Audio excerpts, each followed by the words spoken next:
Dear listeners, welcome back to the History on Drugs podcast. I'm your host, Isaac Campos. I am freshly returned from a vacation partially in Michigan's Upper Peninsula, where my son and I encountered a mosquito apocalypse. It was something, but my wounds seem to be healing nicely. And I'm ready to bring you another great interview, this one with Emily Dufton.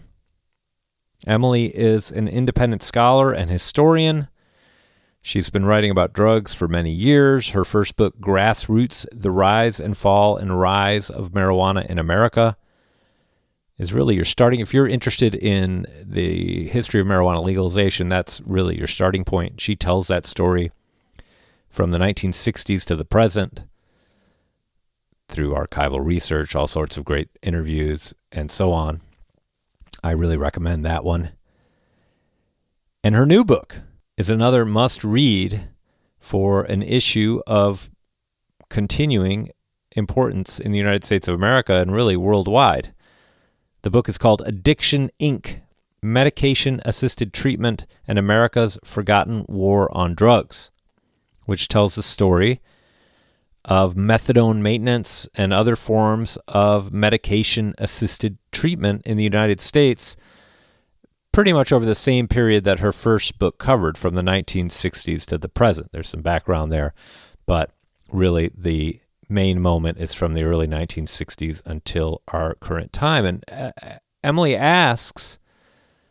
she begins the book by asking experts what could have been done for a friend who overdosed and died using opioids, and almost every expert she talked to agreed that the best form of treatment for someone like her friend would have been medically assisted treatment. Yet her friend was apparently never offered that option, and she wondered why, and she looks into it and finds that indeed this continues to be a form of treatment that is stigmatized in the United States and is surely underutilized in the United States due to various historical reasons, which she gets into both in this conversation and, of course, in her excellent new book. So I think you're going to enjoy this interview. We met up at her house in suburban Washington, D.C., in Maryland, in March, and had a great conversation there. You'll even hear at one point her dog barking. There's nothing we could do about it. The dog wanted to sit in the room with us, so the dog sat in the room with us. It was fine, mostly, except for the one bark. In any case, I think you're going to enjoy this one. We are, Emily and I are both preparing now to set off to Europe, to France, Paris, where the Alcohol and Drugs History Society will be meeting at the end of next week. The ADHS conference, which happens every 2 years, is always the best conference in the business, always the most interesting, the most fun, and it's especially fun when it is in a great place like Paris. The last one was in Buffalo, which was fine. Buffalo's fine. It's fine, but it's not Paris. So I'm very excited. I'm, in fact, packing right now to set off, get out there a little bit early, do some interviews, hopefully, and see some sights, of course, and then assist attend the conference. I speak Spanish there too. Attend the conference, not assist it. Attend the conference at the end of next week. So, in any case, like I said, I think you'll enjoy this one. As always, please check us out on social media. We're on Instagram, YouTube. A lot of people are checking out the YouTube Shorts. My social media guy is doing a great job with the YouTube Shorts and the Instagram Shorts. And if you haven't heard all the interviews, you can get little tastes of them through those shorts, which I think you'll enjoy. So check that out. All right. With that, why don't we turn to my conversation with Emily Dufton.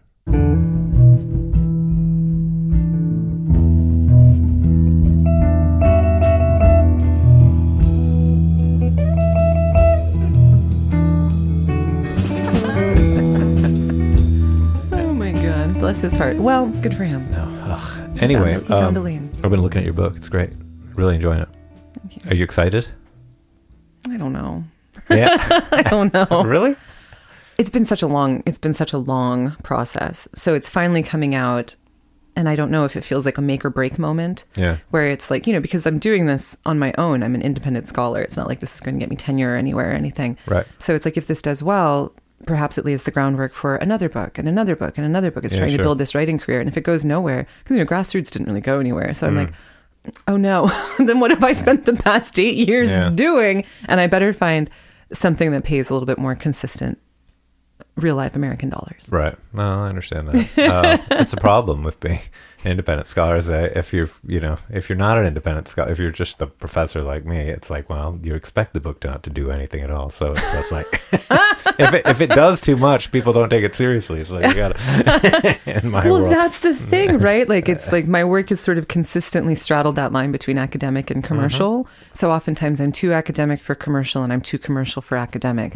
So, Chicago's doing what they can, but they're an academic publishing house who don't really. Yeah. Well, I actually wanted to ask, I was going to ask you, maybe give us a little synopsis of the book. I have some questions about the book and specific parts of it. Great. But I thought maybe you'd start for the listeners with a synopsis, which, by the way, again, I've been reading it. It's really great. It's it's a great narrative. You're a great narrative history writer, which I really appreciate. And it's an incredible story. And it's a crazy story. So relevant, So can you give the listeners a little bit of a quick synopsis, and then we can kind of start from the beginning and go back. Sure. So Addiction Inc., medication-assisted treatment in America's forgotten war on drugs.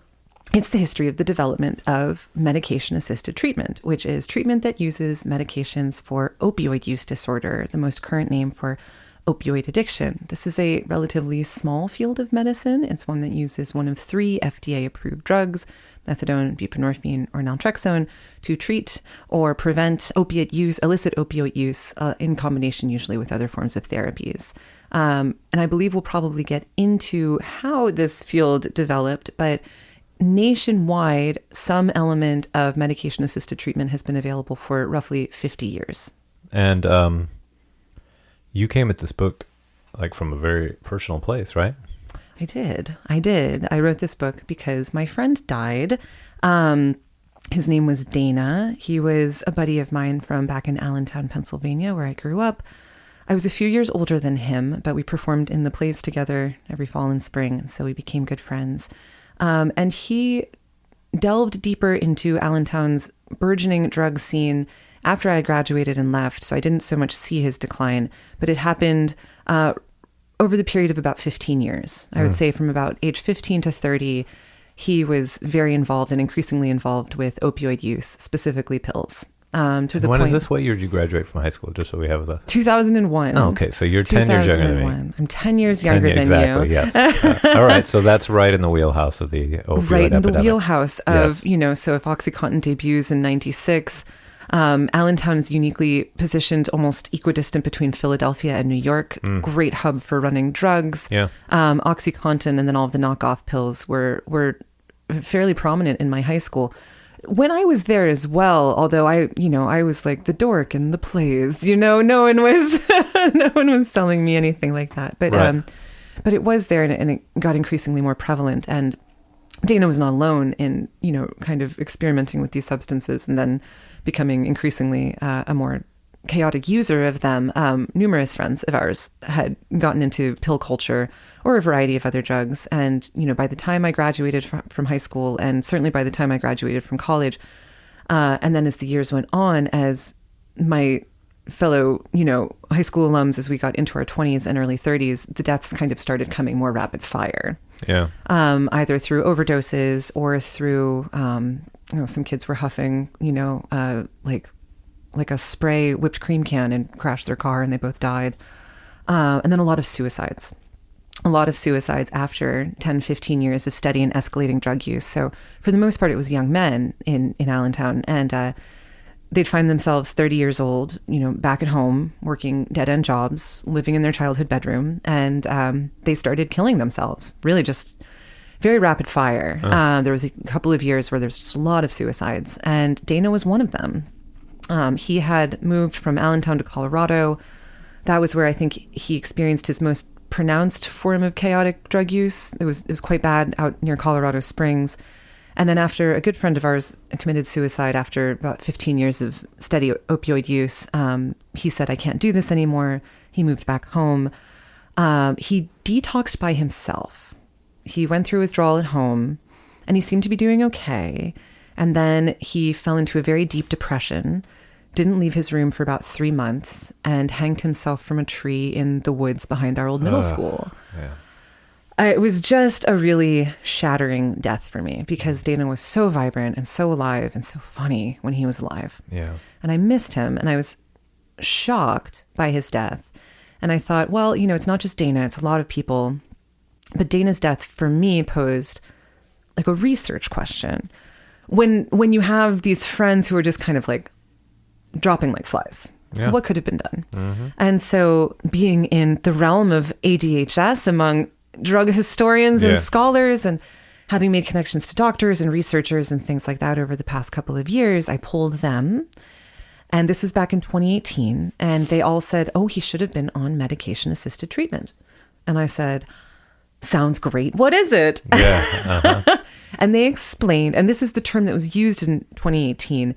In the early 2020s, it changed to medications for opioid use disorder, or MOOD. Some people pronounce it mode, but I prefer mood. Yeah. So MAT or MAT is kind of an antiquated term, but I use it anyway.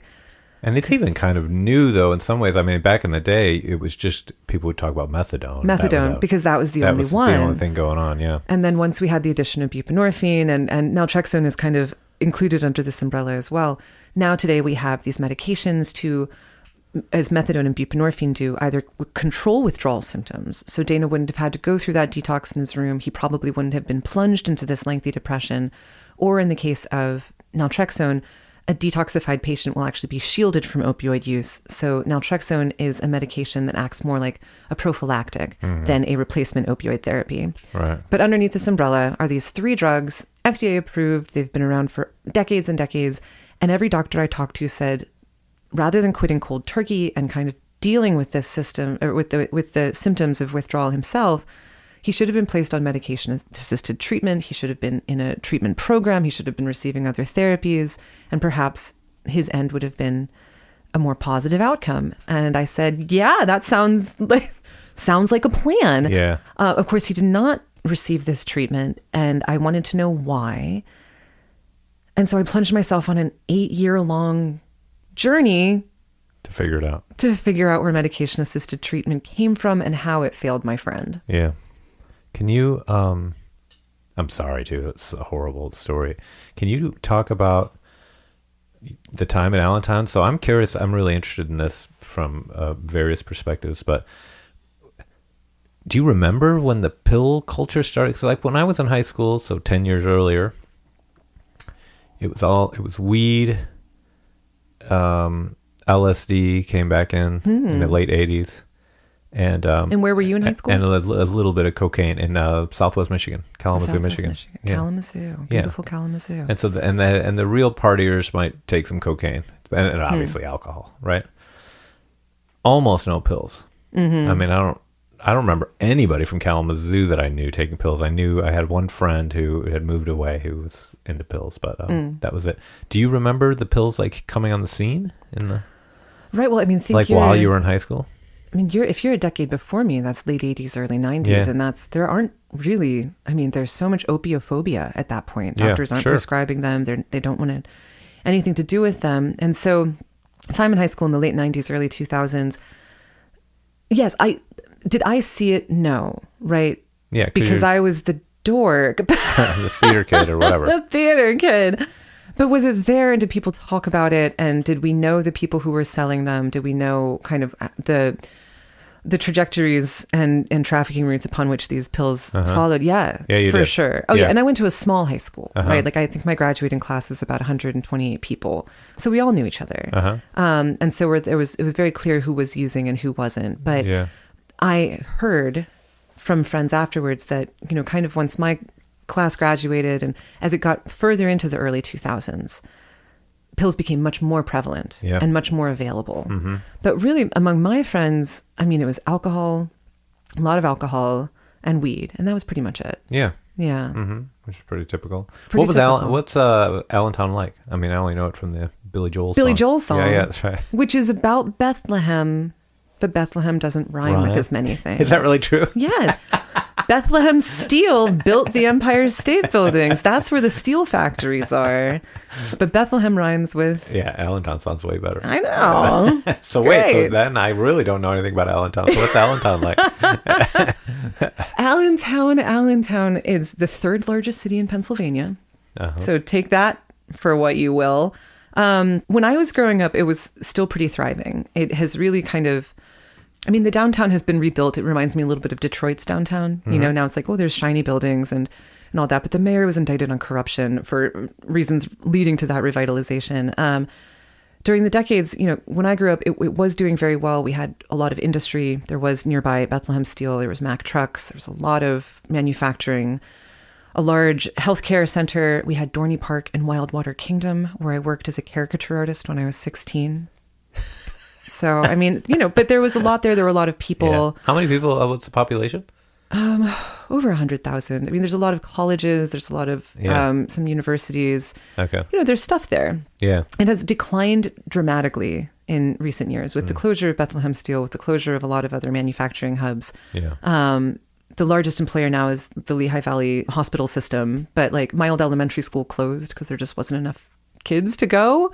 Huh.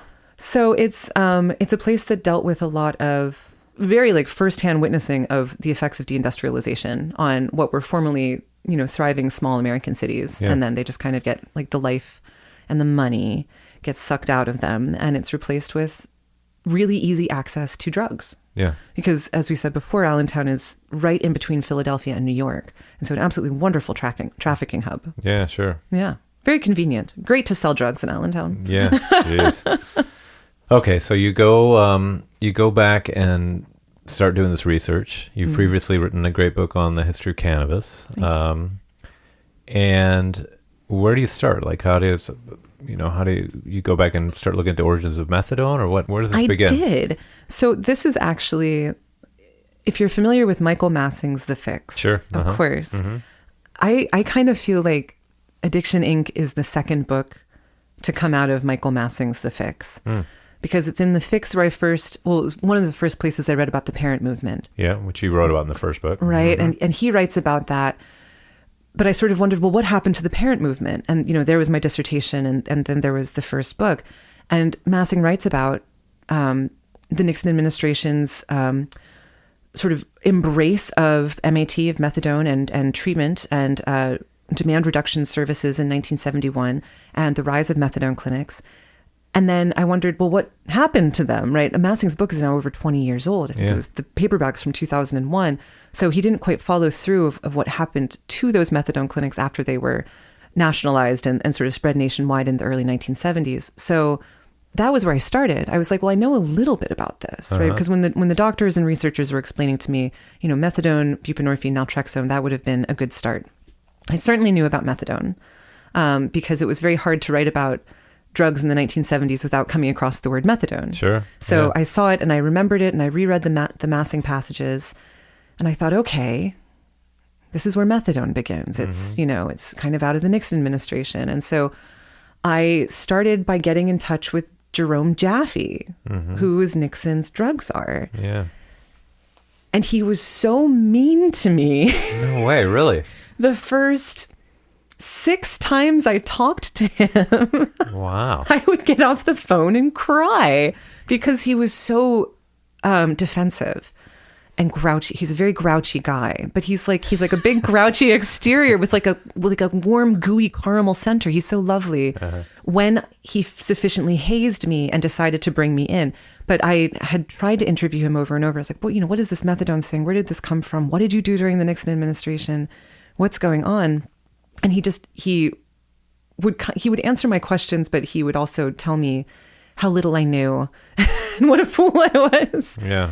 But then after I went through all of his papers at the Library of Congress, and I started really getting an idea of what happened in the 70s, he decided he liked me. And he started to bring me in and he started to talk to me a lot more. And then he invited me to his house outside of Baltimore and gave me 7 more boxes of materials that had been hiding in his home office. He did not donate those to the Library of Congress. So I brought them here into my office and went through them. And that's where like the entire section about lamb comes from. That was all hidden in his boxes that he gave me. I donated them all to the Library of Congress afterwards. They're all now within the collection. But it began with reaching out to Nixon's drug czar, being really hazed by him until I finally won his Why did respect. you keep it up? You just figured you had to have his... He was the key. Yeah. And I understood why he was so defensive, because for decades he really was painted and vilified as a very bad man for unleashing methadone on the country, or for unleashing methadone in the way that it was subsequently unleashed. Yeah. Everyone was blaming him for all the problems when my book, I believe, argues ideally somewhat resurrects his reputation as someone who I think actually did the best work he could have possibly done given the circumstances. But perhaps I'm getting ahead of myself here. Well, no, I think, this is actually a good place to start. I'd like to back up a little bit, then let's move up to when he comes into the scene in the early 70s. So can you talk about, methadone is developed by the Nazis, right? As just an opioid, basically, right? Yes. And then can you talk about, and this helps to demonize it in the 70s, people who want to say it's bad. Right. It's easy to connect it to the Nazis, and that's not hard to make it sound bad. Can you? Why? Can you talk about? First of all, look for the audience, the background. What we call maintenance, that is giving people narcotics, opioids, so that they don't experience withdrawal symptoms, had a moment in the early 20th century. Yes. Then its legality was debated in various Supreme Court decisions, and the Federal Bureau of Narcotics, the predecessor to the DEA, suggested to everyone that it was illegal to perform maintenance. And so it really got pushed underground. Our colleague David Hertzberg has discovered that actually there was more of it going on than we realized, but it was very underground because the DEA was saying, or the FBN was saying, this is no good. So most people thought it was illegal, moving into the late 50s and early 60s, and that's when this part of the story picks up. So maybe you can pick it up. Sure. Well, and there's also just this kind of widespread hatred of drug users too. Right. So it's not only that the maintenance or the providing of the medications for maintenance is illegal, and indeed it was. And the FBN really did target a lot of physicians and pharmacists, right, under sort of the auspices of the Harrison Narcotic Act, but also just like going after them like, well, you're a legal drug dealer. Like, right. No. Yeah. So there's the threat of prosecution, but there's also just the widespread absolute distaste for people who use drugs. Yeah. Right. There's just widespread legal and social real distaste for this population. In the early 1960s, crime in places like New York City is on the rise. There's also growing heroin use, not only in Black neighborhoods, which are growing in the mid-1960s as the children of the Great Migration come of age, but also spreading out into sort of the community at large. Local officials, especially in New York, are very concerned about this. They equate drug use and crime, which may or may not be a true equation, but nonetheless it was being made. And they're starting to look for solutions to this. And Vincent Dole was a very well-respected physician at the Rockefeller Institute, which is one of the preeminent research institutes in the United States. And he had been focused on metabolic issues. He was studying obesity. But he became very concerned about what he saw as a very visibly growing heroin epidemic, especially in Harlem as he would pass through, going from his home in suburban Rye, New York, to the east side, where Rockefeller is based. And then suddenly he was put in charge of the city's response to the drug problem when he was talking to a friend of his who had previously been put in charge of it, who had to leave for a year for a sabbatical, and was like, tag, you're it, Vincent Dole. Now you're in charge. Dole, I think, is a really good person. I get the sense that he recognized there was an issue, saw the humanity behind the problem, and actually did want to do something to really help to ameliorate some of the issues that he saw. And he's a smart guy, like Harvard Medical School, which gave him no training on, addiction or certainly maintenance, but he reads everything that he can get. And the thing that he sort of responds to the most is a book by Marie Nyswander called The Drug Addict as Patient, or as a Patient, which was a book about the concept of gradualized withdrawal. she had worked with heroin users at the Lexington Narcotics Farm, where she spent a year when she was in the U.S. military. And so she was familiar with drug users. She was certainly familiar with most of the responses to drug use or heroin use at the time, which was just detoxification. Sometimes it was made comfortable. Usually it wasn't. Yeah, and for the audience, Lexington Narcotics Farm is like a hospital in Lexington that's created by the federal government. Right, a prison hospital. It's kind of a prison hospital, exactly, yeah. Uh-huh. My favorite kind of hospital. It's a prison hospital. Yay. For drug addicts. For drug addicts, and where all sorts of experiments took place. Right, where they're doing a lot of research as well. So she writes, the drug addict is patient. She's coaching physicians on gradual withdrawal to make it less painful and less certainly demoralizing for the patient themselves. Dole responds to this. He invites her to come to Rockefeller to join him to figure out a response to New York City's growing heroin problem. And she says yes, because she had spent the prior number of years running her own Freudian psychiatry-based drop-in clinic in 103rd, East 103rd Street in Harlem, in one of the most dilapidated and depressed areas. So she'd already been trying to work with heroin users for a while through Freudian psychoanalysis, and it wasn't working very well, which I'm sure is very surprising to most people. So she jumps at the chance to work at the Rockefeller Institute, and she joins up with Vincent Dole, and the first thing they do is they start testing the use of drugs on volunteers. So they bring in 2 guys from Harlem.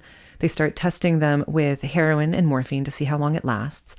It does not last very long. There's a very short-acting opiates in the system. They're going in and out of withdrawal.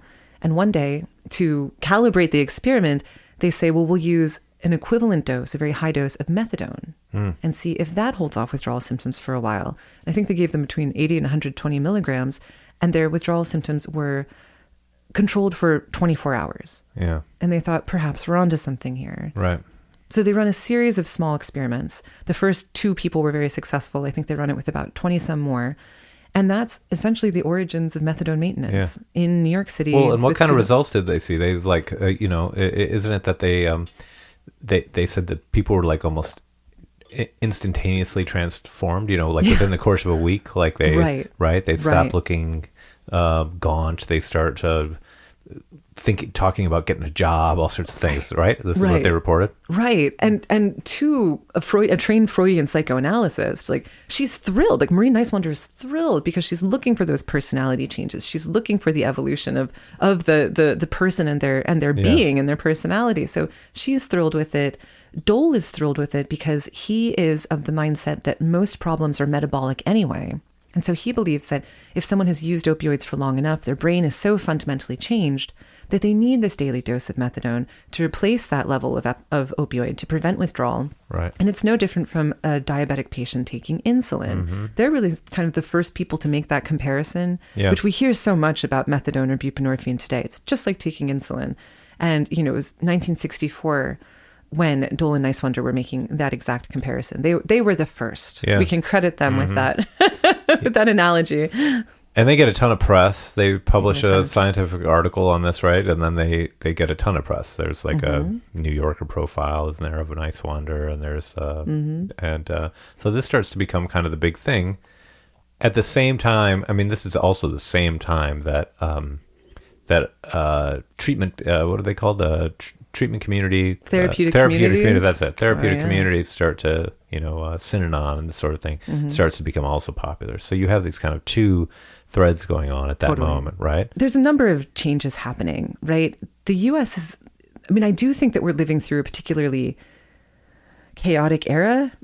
But when I was doing research on the late 60s and early 70s, I was like, it was pretty chaotic then too. Yeah, totally. Mass, like, assassinations of very prominent figures were happening. Racial uprisings are burning down major chunks of American cities. Violence and crime is on the rise, and heroin use is on the rise. And there are very few communities in the United States that are equipped to actually deal with these problems. Therapeutic communities are rising. There's a growing number of them, but their track record is pretty poor. Yeah. They're not really working mostly with the most hardcore heroin users and 90% relapse rates and things like that. Yeah. And at this point, methadone is still really small. So by 1970, I saw a report that there was maybe 9,000 patients on the drug in the United States and Canada combined, like 9,000. There's not a lot of people taking methadone, but the problems of heroin are on the increase. And these issues are compounded by growing heroin use abroad. Heroin use in America, not great. It's mostly being trafficked to places like New York through the French Connection. So it's coming from Europe. These are poppies grown in Turkey. They're sent to the south of France. They're modified and turned from that gum into the fluffy white powder. It's shoved into ski poles or whatever, and it's trafficked to the United States, where it is further diluted, further adulterated, and further marked up, so that U.S. heroin at this point is fairly weak and very expensive, and yet still causing a growing number of problems. Yeah. And then there's, 300,000 military members fighting the Vietnam War. And by 1970, 1971, these service members are being catered to with almost any intoxicant or mind-altering substance that they would like. Alcohol, of course, is very widely available. Amphetamines and barbiturates are being provided by the military itself, but you can get any sort of illicit substance as well, including increasing access to very pure and incredibly inexpensive heroin. It's being produced in the Golden Triangle right there. It's being trafficked like up the street, and it was being sold by children in little tents along the side of the highway for like $1.25. It was really inexpensive. Yeah. And because the U.S. military had cracked down so hard on marijuana in the late 1960s, service people started turning towards other drugs, and that included heroin. So in the spring of 1971, 2 congressional representatives are sent abroad to understand and research the heroin epidemic. They go to Europe, they go to Ankara, Turkey, and then they go to Vietnam. And they're disturbed by the growing global network of heroin traffickers that are bringing the drug to the U.S. But they're horrified by rates of heroin use in Vietnam, because not only are they interviewing commanders who are saying, I think like 15 to 30 to maybe 50% of my troops are addicted. John Kerry's testifying to Congress that like the guys who are fighting in Vietnam have been turned into animals. Like they are constantly cutting off genitals and poisoning food supplies and razing villages. Like Vietnam had turned these men into monsters, and now it was turning them into junkies. Right. And this is a very So that's terrifying. the narrative that Kerry kind of pushes, and then it switches to this heroin thing. Right. Okay. So you're already terrified of veterans because you're like, oh my God, they're going to come home and kill everybody. Right. And now they're going to come home and kill everybody while they're going through heroin withdrawal. Right. Yeah. Which is, and so, I mean, my God, the 2 congressmen come back from Vietnam. They write this report. It comes out in May of 1971. Absolute firestorm of media coverage. Everyone's freaking out. GI junkies are going to be the death of us all. It's a bad scene. Yeah. It's a bad scene. And this combines with Nixon's concerns about domestic crime, Yes. especially right there in Washington, D.C., right here in Washington, D.C. Right here. And this helps inspire his famous declaration of 1971 that drugs are public enemy number one, right? And which is often remembered as the start of the punitive war on drugs, which it really isn't, but it's often remembered that way, when in fact a big part of it is methadone maintenance, right? It's treatment. Yeah, it's treatment. It's a treatment war. I remember being like, what? Right? Like, as you know, because I'd heard this number or heard these quotes, right? June 17th, 1971. That's the day. Yeah. That's the day. We're going to wage a new all-out offensive against heroin, public enemy number one. And then when you listen to the rest of what he says, he's like, we're going to have treatment clinics. Yeah. And if there's more money needed for demand reduction, we're going to get it. Yeah. Right. And it's a totally different. We talk a lot about cherry picking, right, in the media today, right? Like a lot of people sort of defend their stories based on very, very selected quotes from selected sources to bolster their argument. And I think there's a lot of things people can say about the Nixon administration, but I would not agree when they say that that June 17th, 1971 announcement is about increasing law enforcement efforts against drug users. It's totally not. It's the opposite. Yeah. It's the opposite. Yeah. But, that quote from, John Erhlichman about how the Nixon administration had 2 enemies, that gets reprinted. By the way, that is, few quotes set off my bullshit detector more than that quote. I hate that quote so much. It's just bullshit. There's no way either Erhlichman, if Erhlichman actually said that, And for the audience who hasn't heard this, the journalist Dan Baum says that Erhlichman told him this, and he published an article about it in, I think, 2016. And he says that Erhlichman told him this in the early 90s. Erhlichman was already dead at this point, right? And okay, so maybe he did tell. I'm not saying Dan Baum's lying about it, but if Erhlichman actually said this to him, he was messing with him. Oh yeah. And I think Dan Baum recognized that because this was when he was doing research for Smoke and Mirrors. Yeah. His book that I think originally came out in 96. Uh-huh. And there's a lot of factual errors in Smoke and Mirrors. Like a lot. Yeah. You go through it and you're just like, no. Uh-huh. I mean, some basic stuff like Jeff Donfeld, who worked in the White House during the Nixon administration, was a very prominent Jewish man. Uh-huh. And Dan Baum specifically calls him a Christian. And it's like, no, Dan, this is no. Fact check your work. Yeah. But he got a lot of things kind of wrong because he's a journalist. And this was, I think, his only foray really into writing about drugs. He went on to write about a number of other things. And I don't mean to speak ill of the dead. He died of brain cancer a couple of years ago. And I really do respect him. I think Dan Baum did. He did. Oh, I didn't realize that. He did. He's no longer on this earthly plane, but but the book is a little suspect. I think it's incredibly suspicious that he sat on the quote for 20 years. Yeah. I actually have the quote here. I wrote, so good. I'm going to read it to the audience because I'm going to point out how bullshitty it is. You're prepared, Isaac. I love this. Yeah. He says, he claims that Erhlichman said this. So the Nixon campaign in 1968 and the Nixon White House after that had two enemies, the anti-war left and black people. You understand what I'm saying? We knew we couldn't make it illegal to be either against the war or black, but by getting the public to associate the hippies with marijuana and blacks with heroin, and then criminalizing both heavily, we could disrupt those communities. We could arrest their leaders, raid their homes, break up their meetings, and vilify them night after night on the evening news. Did we know we were lying about drugs? Of course we did. Of course we did. Okay, first of all, by getting the public to associate heroin with black people and hippies with marijuana, they didn't have to get the public to do that. Marijuana was already completely associated with the counterculture, and black people completely associated with heroin in the public mind. I mean, but the Nixon administration did it. Yeah, Isaac, the Nixon administration did it. Yeah, and then when Nixon actually makes drugs a major priority, what does he do? He starts a big treatment program. Yeah. And we're like, that quote makes no sense. It's gotta be bullshit, and people just repeat it over and over again.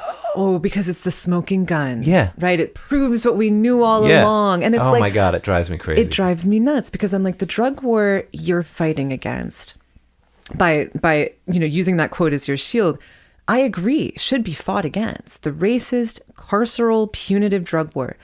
But that wasn't Nixon's. Yeah. You got to go a decade later and you got to get into the Reagan administration, and crack has to become like the driving force behind the punitive militarization of the drug war in 86 and 88. They're fighting the wrong guy. Yeah, and even then, lots of prominent black leaders in the 80s are calling for the punitive war on drugs too. They're supporting it's never the the simple story. It's never is. Right. And but it's, but we love it. But we love a simple love it. story. So let's just repeat that quote over and over again.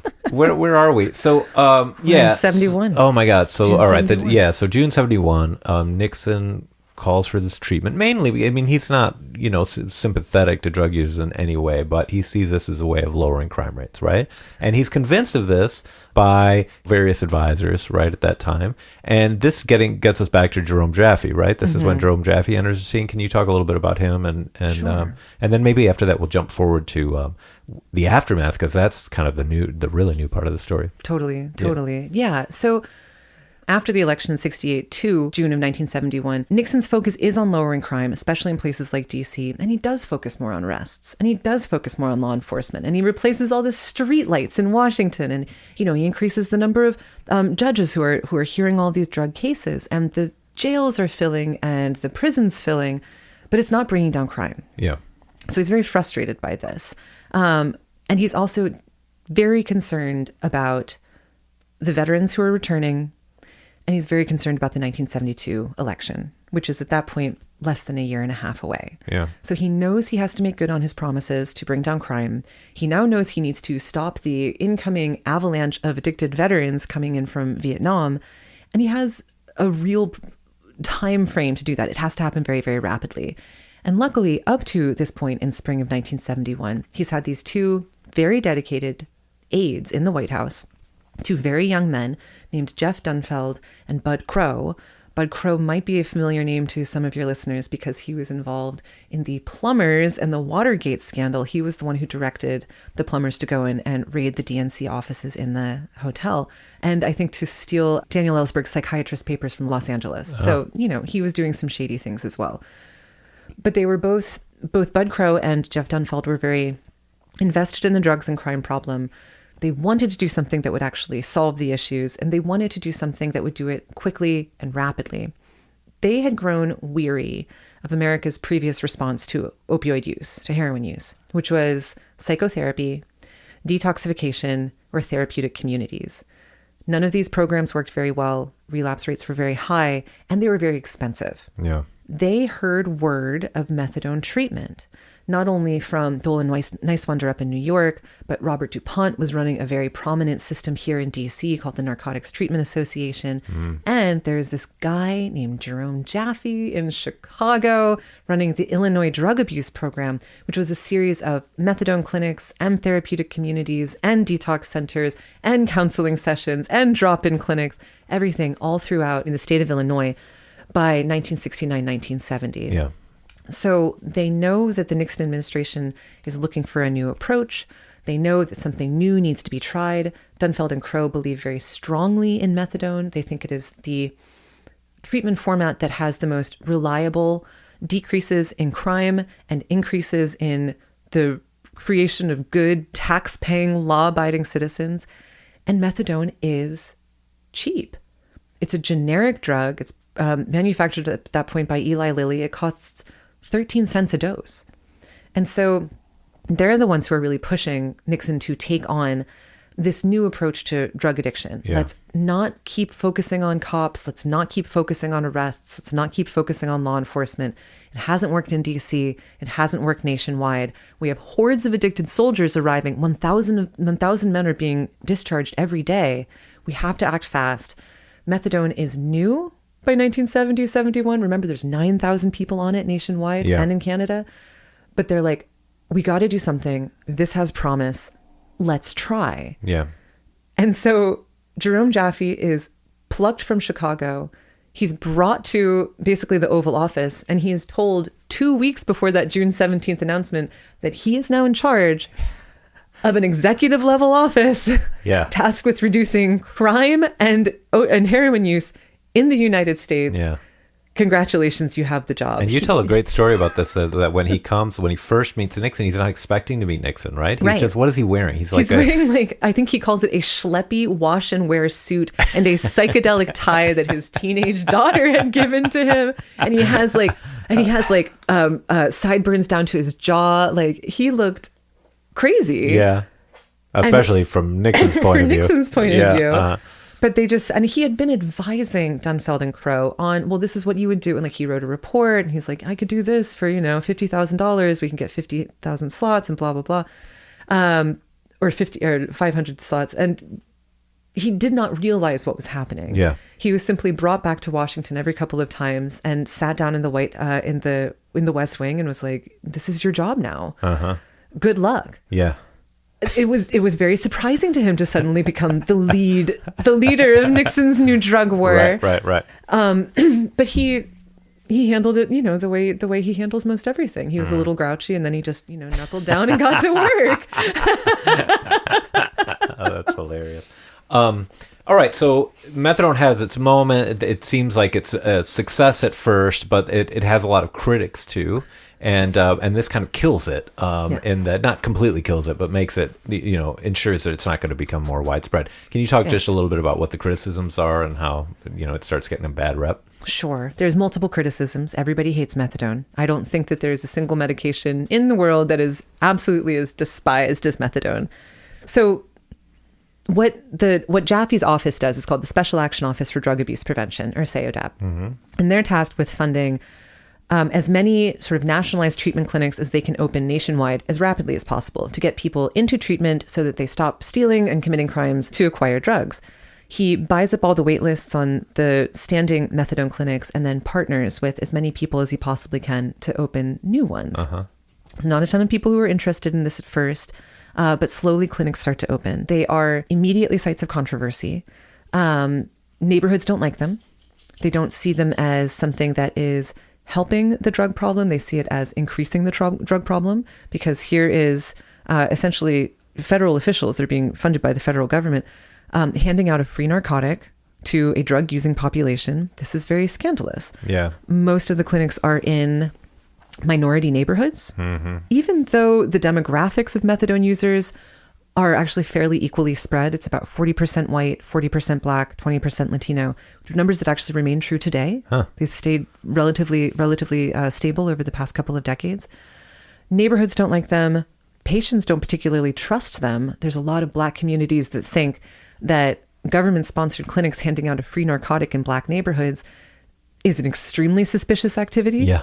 These are the neighborhoods that had recently been impacted by the racial uprisings, and rather than being rebuilt, rather than having schools reinvested in, rather than having jobs created, they're given a free dope. Yeah. So this is hugely controversial, and people just don't like it. It's also in the wake of like the Tuskegee revelations and that sort of stuff. Yeah. Like, what are you giving us? So very problematic, particularly problematic when it's not only the government-funded clinics who are handing out the drug. Very quickly, private practitioners realize that they can sell methadone too. And they do. So there's this thriving practice, or private practice, of simply selling methadone to whoever wants to and whoever can afford it.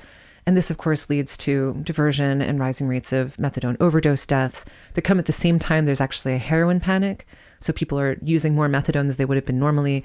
And so by the mid-1970s, certainly by 1973, especially as crime is back on the rise, methadone is seen as this absolutely horrific federal experiment that has completely escaped federal control.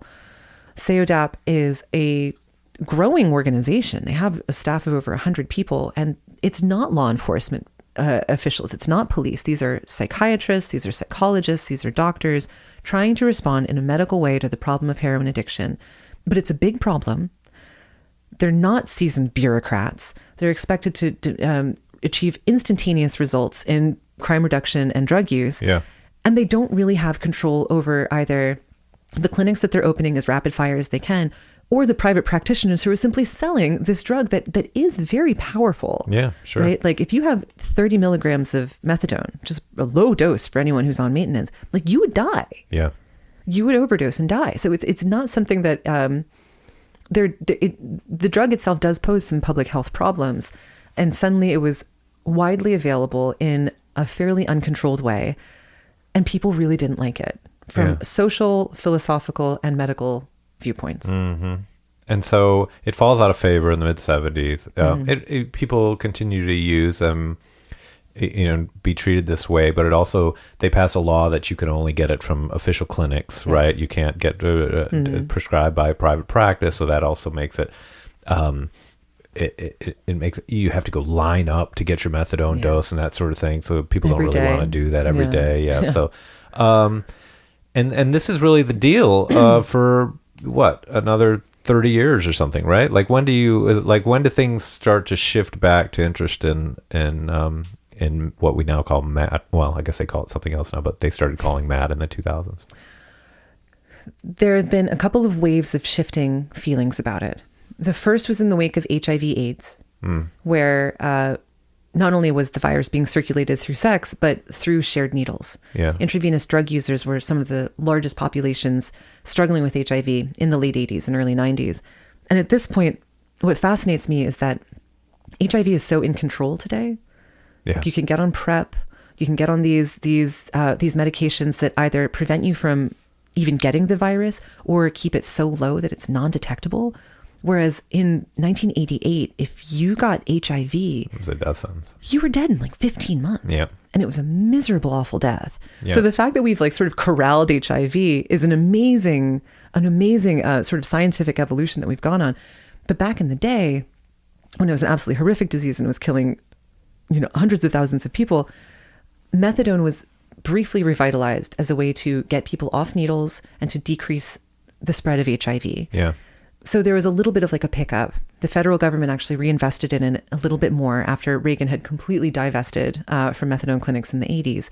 So there's a little bump there. And this is the beginning, more generally, of the harm reduction movement, which Exactly. is closely connected to the AIDS epidemic. Exactly. Yeah. So methadone is embraced as a form of harm reduction, which makes a lot of sense. Yeah. The clinics are still quarantined. They're still, they're called opioid treatment programs, or OTPs today. But the only place that methadone is available for maintenance is in these licensed clinics, which have to register with the DEA. They have to abide by guidelines, not only from the federal level, but from the state and local level. They live in this regulatory fog. But they have people coming to them because HIV is a death sentence. So there's a bump in the 90s.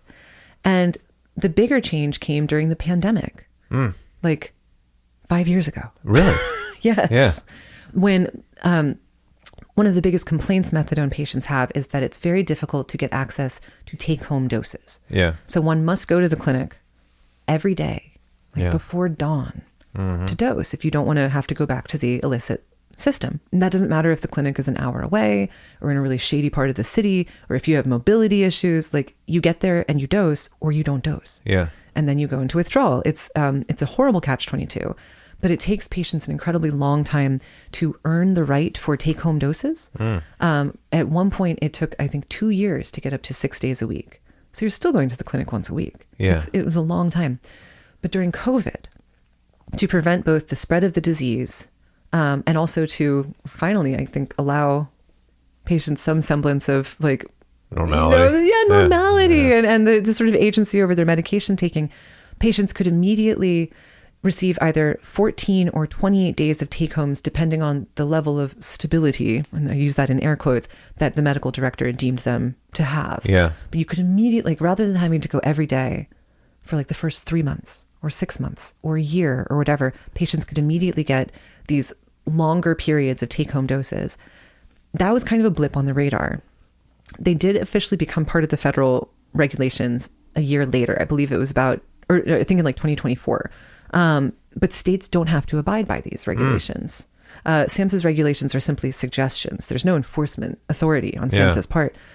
Also, states might require more regular dosing because there's an emphasis on controlling diversion. And if a person comes and doses an observed dosing every day, they're not diverting the medication. Yeah. So these moments of growth in the methadone industry, which we saw in the 90s and we're still seeing today, because right now the methadone industry is actually growing. More clinics are opening. There's mobile units. More people are taking the medication. There's over 2,000 clinics and over 600,000 people taking methadone every day today. Huh. So it's bigger than it's ever been, but it remains shackled by very intensive regulations and by continued stigma and quarantined isolation from, certainly not. It's very rarely involved in any other forms of behavioral health, and certainly almost no forms of general health. Yeah. It's funny when I talk to my students about methadone and explain what it is, I'm always surprised by how they seem to have a almost visceral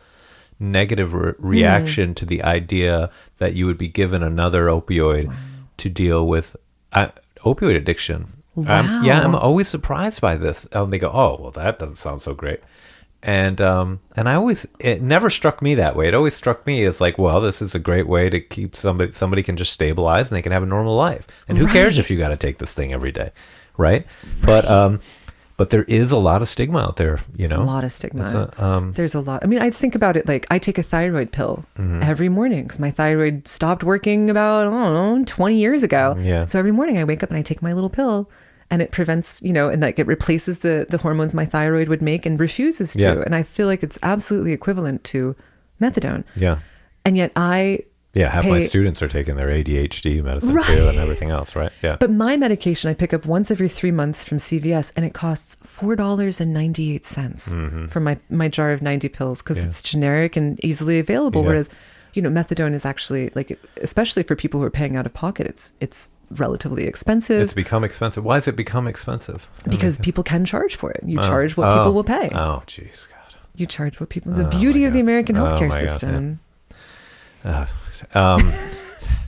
So what about buprenorphine and what's the, how come those don't become more commonly used during this period? Beautiful bupe. All of the MAT drugs are so intertwined with each other, right? Because every drug, so methadone is sort of the OG, right? That's like the origin story of how the federal government got involved in this field of medication-assisted treatment. But from methadone sprang so many more treatment formats, all formed because in 1973, when Congress transformed Ceodap into a real live living, or excuse me, in 1972, when Congress transformed Ceodap, no longer was it Nixon's imaginary pet that he just sort of created out of executive order. It became a legal entity through the Drug Addiction Office and Treatment Act of 1972.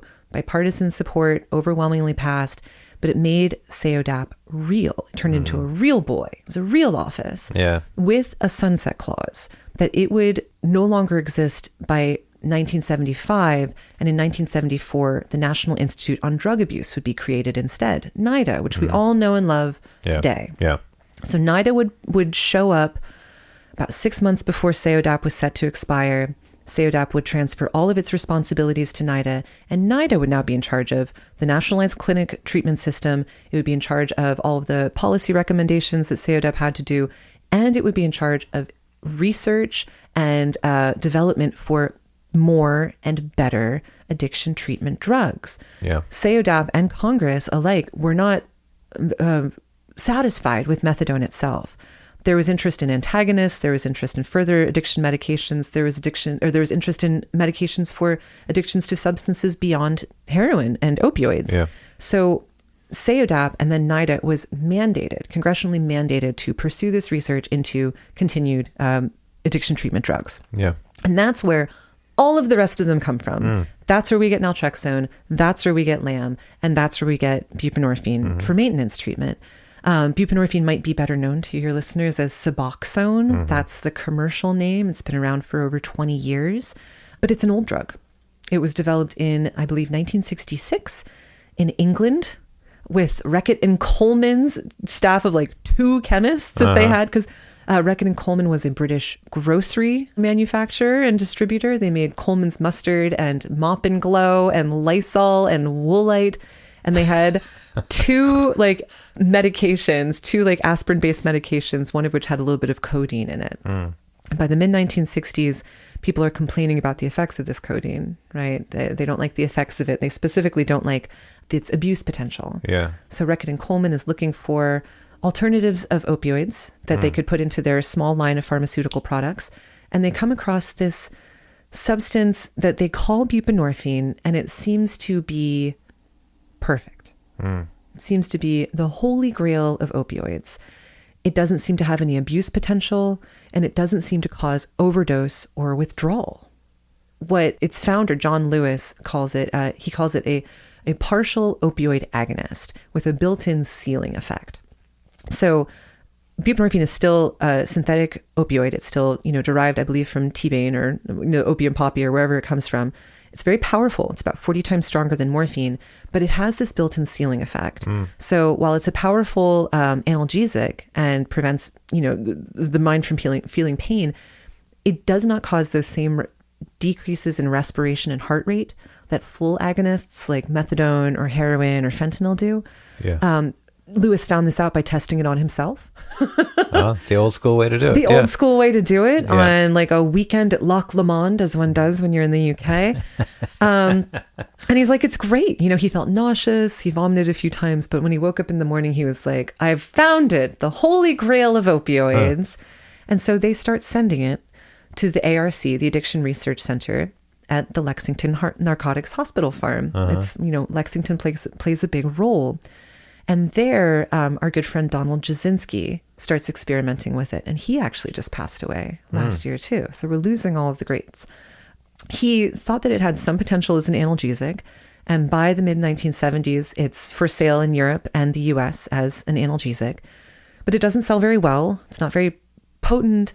Its distribution is in a complicated manner. It has to be placed under the tongue, dissolved under the tongue, because if you swallow it, it will be neutralized by the liver and won't do anything. So nurses would have to take a little syringe and like put it underneath the person's tongue. And that's how you would get buprenorphine. But Jasinski believed because it, like methadone, had the ability to tame withdrawal symptoms for up to 24 hours, he thought this drug has some real potential as a maintenance medication. And remember, there had been no real maintenance medications in the 1970s for about a decade, right? Since methadone started being understood as useful for this indication. Right. So the ARC starts doing experiments with it.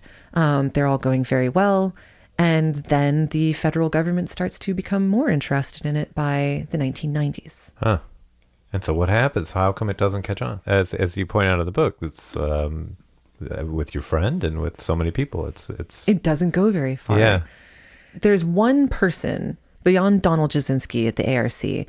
There's one person who really believes in Bupe's power, and that's Charles O'Keefe, who worked at ODAP, the Office of Drug Abuse Policy under the Carter administration, with Peter Bourne, who we all know and love. And he started working as a consultant for Reckitt and Coleman. He believed very strongly in buprenorphine's power, and he believed it would be very useful as a maintenance drug, especially in the mid-1990s, not only because maintenance was still a useful concept and buprenorphine wasn't selling very well as an analgesic, but also because heroin use is shifting so dramatically at this time in the 90s, right? You have a lot of very potent and cheap imports of the substance coming into cities like Washington and New York and Boston, mostly from Asia, from like Afghanistan. It's very pure and it's very potent, and a growing number of middle class and upper class people are using it because you can snort it. You don't have to inject. It's being embraced by cultural figures like Kurt Cobain and Perry Farrell and Dave Navarro. It's seen in heroin chic, like the model change. Yeah, sure. The heroin starts to really kind of leave its quarantine nature in sort of like the most sort of like outposts of society. And now it's starting to be embraced by a growing number of people who do not want anything to do with America's methadone clinics. Yeah. They don't want to go there. Charles O'Keefe sees this. Charles O'Keefe is like, all right, there's a growing number of heroin users in the United States. Overdoses are rising among the middle class and among teenagers who cannot be treated at methadone clinics. You have to be at least 18. And he starts to lobby his leadership at Reckitt and Coleman in England and says, let's partner with NIDA, with the American federal government, to develop buprenorphine as a maintenance drug to start serving these underserved but increasingly heroin-using populations. And, you know... And this is in the mid-90s. This is in the mid-90s. This is in the mid-90s. You know, it's so interesting is that if you read a book about the opioid epidemic, the story of heroin in the 90s is always missing. Yeah. It doesn't exist. It doesn't exist. It's just that it always begins with the pharmaceutical companies pushing OxyContin, right, which is obviously critical. But there was already this thing going on. Oh, yeah. By that point, like a decade of increasing heroin use among a growing number of people, and increasing use of, you know, like Percocets around. Yeah, sure. Right? People are using those too. These are around as well. So to the British grocers' credit, they say yes. Reckitt and Coleman Pharmaceuticals, or RCP, is started. O'Keefe starts it himself. He incorporates it in Richmond, Virginia. He's like the only... He's like the only employee for a while, but he partners with NIDA, specifically NIDA's Medications Development Division, the MDD, which still exists. I think it has 8 employees right now, and they join together to develop buprenorphine for maintenance. No one cares about this drug. Charles O'Keefe is like its lone champion. Everyone at NIDA is really struggling because at this point, you're still fairly deep into the crack epidemic. And they're looking for medications to help with cocaine addiction. Right. And methadone's such a mess, they want to stay away from anything that has to do with opioids anyway. But they need some success. So they partner with Charles O'Keefe and Reckitt and Coleman Pharmaceuticals, and they start to get buprenorphine across the finish line. They're going through the 3 phases of clinical trials and all this other stuff. But there's one really key element that O'Keefe fixates on, and that is the need to remove buprenorphine maintenance from America's quarantined methadone clinic system. Because if the only place that buprenorphine can be distributed is in these same methadone clinics that heroin's upper and middle class heroin users and teenagers don't want to go to anyway, it's not going to be very helpful. Right. Yeah. So by the late 90s, 98, 99, he starts like a 2-person lobbying campaign to transform American drug policy for maintenance drugs to allow the prescription and distribution of Schedule III opioids outside of the quarantine clinic system and into an office-based environment and private pharmaceutical distribution environment. Yeah. And he achieves this in 2000 with the Drug Abuse Treatment Act of 2000, or DATA 2000, where he has this tiny little slip of legislation that's housed within a larger Children's Welfare Act. It's one of the last pieces of legislation that Bill Clinton signs while he's still president. And it very quietly allows for Schedule III opioid substances to be prescribed and distributed by private practitioners, while still keeping the methadone system entirely intact. Mm-hmm. And this is a very useful piece of legislation for Reckitt and Coleman and for buprenorphine, because buprenorphine is the only Schedule III substance indicated for maintenance. So Charles O'Keefe essentially creates a monopoly for buprenorphine in a new office-based opioid treatment system that he now has to build himself. Interesting. Methadone's what, Schedule 2? Methadone is Schedule 2. Okay, all right. Methadone is Schedule 2. And so was LAM. So by the year 2000, Charles O'Keefe has like a growing staff at, now it's Reckitt Benckiser Pharmaceuticals, because Reckitt and Coleman merged with Benckiser and all these things happen. But he is now tasked with selling this drug once it's FDA approved first he's tasked with convincing doctors, private physicians, to take on treating heroin addiction. Mm-hmm. And then he has to convince private pharmacies to carry and distribute buprenorphine. Yeah. And he's doing this at a time when Purdue Pharmaceuticals is starting to really, drive that OxyContin train. This is the year 2000. OxyContin's debuted 4 years earlier. Yeah. But he's also coming up against what we were talking about before, those decades of opiophobia, where doctors are terrified of prescribing narcotics. Yeah, they're just coming out of it then, yeah. Everybody still hates drug users. Mm-hmm. Private physicians don't particularly want to treat them. Yeah. And now Charles O'Keefe is like, but I think you should treat them and you should use this drug and you should sell it. It's great. Yeah. So Suboxone is finally FDA approved 3 years later in 2003, October of 2003. And it comes on the market and it's a total dud. Yeah. Like Charles O'Keefe he and his small staff, and he has a little bit of help at NIDA, but there's no widespread White House led emphasis on a public health promotion, that would have opened like hundreds of methadone clinics nationwide to suddenly start distributing buprenorphine as well. The training that the federal government was offered was awful. It reached a very small number of people. Most private physicians did not want to treat people who were using drugs anyway. No one was buying and no one was using Suboxone within the first couple of years of its availability. It's also this weird moment in the opioid epidemic where it had started to become news in 2000, 2001, and then 9/11 happens. Right. And it just kind of disappears for a few years, even though it's going on, but it's not in the news because it's just war on terror all the time. Bigger fish to fry. Yeah. So Suboxone goes nowhere until 2005. When Charles O'Keefe retires, his wife has cancer, he wants to go be with her, and he brings on a man named Shaun Thaxter to start running Reckitt Benckiser Pharmaceuticals. Mm-hmm. Shaun Thaxter was a British national. He had come up at Reckitt Benckiser in its pharmaceuticals division in England. He's doing very well. He comes to the U.S. to take over this tiny little office. Reckitt Benckiser Pharmaceuticals in the U.S. has like no staff. There's no one selling the drug. There's no one working on case management systems, trying to sell it to state Medicaid systems, trying to get it covered by insurance. Like, this is not a pharmaceutical company. Yeah. It only has one product and no one's buying it. So Shaun Thaxter comes in. He's more of a sales guy. He understands what's going on. And he begins to hire the hundreds of laid off salespeople from Purdue. Because as you said, the lawsuits are piling up. Yeah. Purdue is starting to come under pretty intense fire by 2005, 2006. Mm-hmm. And they start shedding people.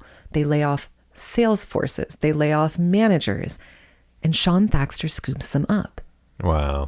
So that's all amazing. The people who were selling Oxy now come to sell the treatment. It's Cure to the exact same doctors they were just selling Oxy to. And this is how Suboxone, by literally running in the wake of Oxy's path up and down the Appalachian Trail, this is how Suboxone becomes a $1 billion drug by 2012. Wow. It outsells Adderall. It outsells Viagra, because you have the massive promotion of the hose being now sold to put out the fire of OxyContin, right. being sold to the exact same doctors. Yeah, but it's still like not reaching that many people, right? I mean, No. because this ultimately gets back to how we began with your friend and didn't really get the option for... Exactly. So how come? Why isn't it reaching more people? There's a variety of reasons. The first of which is that it really was very expensive in the beginning because it wasn't being covered by most insurance plans. It certainly wasn't being covered by Medicare or Medicaid. So people had to pay out of pocket, and it was about $16 a day. So it was known as like the rich man's methadone. So you're sort of quarantined you're segregated by like socioeconomic status. It did not spread very far because the physicians that really did take an interest in it were not necessarily public health oriented. They were oftentimes more profiteering oriented. It wasn't like they were going to come and, save their community. They were just going to sell this substance. And it was, sort of pill mill style operations sprouted up in a lot of places. And, places like Virginia, where people would come in and out. You'd pay cash for a prescription. You would pay cash for the drug. And, these physicians were making money hand over fist, and they didn't have to work very hard. Yeah. So the emphasis wasn't so much on public health. It was on, I can do this, and I can, here's my retirement. This is great. This was a public health program being operated by salespeople. Now, this has changed in recent years. I would say over the past decade or so, as generic forms of Suboxone have come on the market, and as it has Medicaid coverage now, it actually has some Medicare coverage now. But as it is starting to reach the populations that really need it, it's much more available, even though we can talk about this. The company is now called Indivior. It cannot actually actively market Suboxone anymore after it got sued in 2020. It is more widely available now, but it never had that kind of, this is going to actually take care of the opioid epidemic. Whatever promise it had to actually control that, it did not follow through on. So getting back to how we began this with your friend wasn't offered medically assisted treatment. How would you explain it now with all you've learned now? And your dog, what's your dog's name? Daisy. Daisy is barking. With all you've learned now, how would you explain it? To compare the American system, I spent a week in Switzerland in 2023, and I visited treatment systems there because in the 1980s, little Switzerland had problems very similar to the US in the 1980s. Rising levels of heroin use, rising levels of HIV. Zurich was basically like the HIV epicenter of Europe. It was a really bad scene. Over the next couple of years, what they did was open a series of clinics that I wish the US would have, that I feel like Dana could have benefited from, that I feel like maybe we were starting to create in the early 1970s with SEODAP. And then we immediately reneged upon when it became too politically controversial and too easy to make a private dollar off of these substances instead. The clinics in Switzerland, they offer medication-assisted treatment. They have a wide variety of medications. For the most part, most patients on opioid substitution therapy actually take oral morphine. About 50%, 40 of them are on methadone, 2% maybe are on buprenorphine, and about 8% are on a heroin-assisted treatment program. But beyond that, these clinics also offer behavioral health. A lot of people with opioid addiction have a series of co-occurring morbidities of psychological nature. There's a lot of depression. There's a lot of anxiety. There's oftentimes psychosis or schizophrenia. The Swiss clinics treat those issues as well. They have a staff of psychologists and psychiatrists.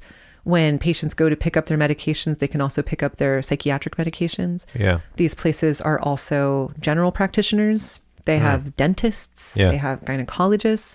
This is a health services hub for some of the most dispossessed populations in Switzerland, which is to say they're not that bad off because they're dispossessed in Switzerland. Right. But it's also where everybody goes. They treat behavioral addictions. They treat, if you have a problem with any kind of addiction, these are the places you can go to. Yeah. They offer a wide variety of harm reduction services as well. There is supervised consumption sites. There's prevention. They cooperate with the police. There is a coordinated, integrated system that is heavily reimbursed by a nationalized health insurance system, which is legally mandated. Every person in Switzerland has to have health insurance. And it's so thriving and so holistic that right now what they're doing is they're actually transforming their clinics to serve their rapidly aging population, because their heroin users from the 1980s are still alive now And now they're dealing with COPD or What's mobility COPD? issues. COPD, like the lung issues, usually okay. from smoking so much. Oh, okay. And they're dealing with mobility issues. So they're turning all of their clinics into like on the first floor. Yeah. So this aging population can access these services more easily. That is what, like, I mean, that would be amazing Yeah. to have in the US, but we don't have it. Right. Right. And for a variety of reasons, and who knows, you know, like we could list them all, but there's so many. We don't have that. And we allow people like Dana to kind of fall through the cracks and commit suicide before he's even 31. But I think what bothers me the most about it is that, like, I'm not alone, right? Like, we all have a Dana. And maybe you don't have a Dana, but like your friend has a Dana, or like your family member has a Dana, or your spouse has a Dana. You know, this has been an epidemic that we've allowed to sort of unravel for 50 years. Yeah, sure. Right? No other country uses as many opioids as the United States, but our response has been very half-assed. We're like, oh no, you have a problem? Oh, wah. Good luck. Yeah, and it seems like the response is pulling in 7 different directions. Exactly. Right? Exactly. So if you can access help, that's wonderful. Who knows what kind of quality the help will be? Who knows how much it will cost you? Right. Well, that's a huge thing. Who knows if it will work? Right. So there are a lot of hurdles in front of us, and the fact that SAMHSA was almost demolished in a reorganization of the national of HHS and NIH. Like, we're dealing with a lot of problems right now. But yeah. What my book tries to argue is that we also have 50, 60 years of experience, knowledge, and scholarship, and examples, both in the US and abroad, of systems that really do work. Like, I went to a ton of treatment systems in Baltimore, in St. Louis, across the country. There are people doing wonderful work. They're doing such good work to help people. Maybe they're not always funded as much as they should be. Maybe it could be better organized, but like, there's a start. But we have never had that same level of consistent emphasis and focus and support that we had between 1971 and 1973 when Jaffe was running SEODAP. We've just never had it since. And it's failed. I mean, what? 1 million people have died of opioid overdoses since 2000? Yep. Which is shocking. By far the greatest overdose crisis in world history. In world history. Yeah. And we're just like, wah. Yeah. Yeah. Ugh. Really uplifting conversation. Yeah, it's a great story. It is a fascinating story, though, and it tells us a lot about American politics and American healthcare and our just constantly misguided approach to drugs. Right. I went into this, I'm like, I'll just figure out why Dana died. And all of a sudden I'm like, oh my God, the government. Yeah, we're all dying. We're all going to die. Well, anything else you want to hit before we wrap up? I think we've been talking a while. I know, this is great. I feel like everyone is as depressed as I am. All right. So. All right, Emily. Well, it's been great. Thank you so much. I really appreciate this. All right. Cool.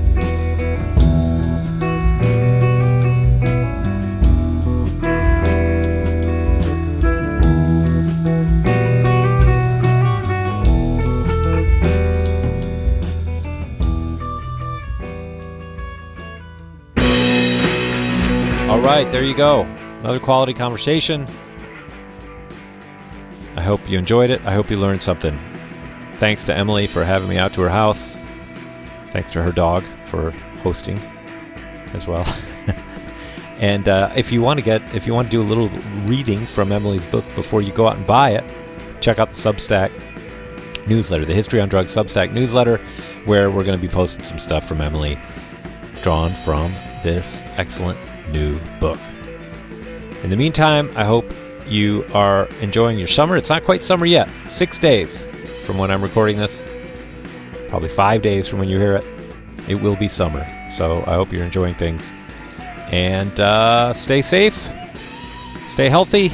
And hopefully we'll see some of you in Paris. But the rest of you, hopefully we'll see you back here next time for another great conversation. In the meantime, take care. Bye-bye.